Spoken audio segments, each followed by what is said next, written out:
బులెటిన్లో మరో breaking news చూస్తున్నాం. కామారెడ్డి జిల్లా కేంద్రంలో దట్టమైన పొగమంచు ఆవరించింది.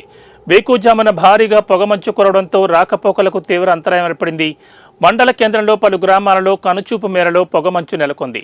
ముందు వెళుతున్న వాహనాలు కనిపించకపోవడంతో వాహనదారులు ఇబ్బంది పడ్డారు. దీంతో వాహనదారులు లైట్లు వేసుకుని ముందుకు సాగారు. ఇక ఇళ్ల మధ్యలో సైతం మంచు కమ్మేసింది.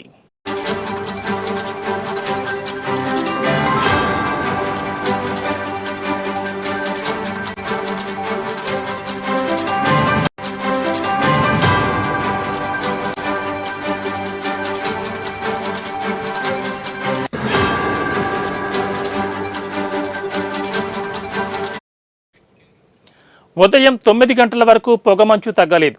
ఈ సంవత్సరం చలికాలంలో పొగమంచు కురవడం ఇదే మొదటి రోజు. ఉదయం నుంచి గ్రామాల్లో పొగమంచు కప్పి ఉండడంతో ఇంట్లో నుంచి బయటకు వెళ్లలేని పరిస్థితి నెలకొంది.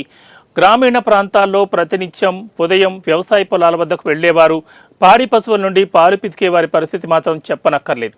ఓవైపు వర్ష వాతావరణం సూచనలు, ఒకవైపు పంట పొలాల కోతలు, పత్తిలు తీసే సమయం కాబట్టి ఇలాంటి పరిస్థితుల్లో వాతావరణంలో ఎలాంటి మార్పుల వలన రైతులు అయోమయంలో ఉన్నారు.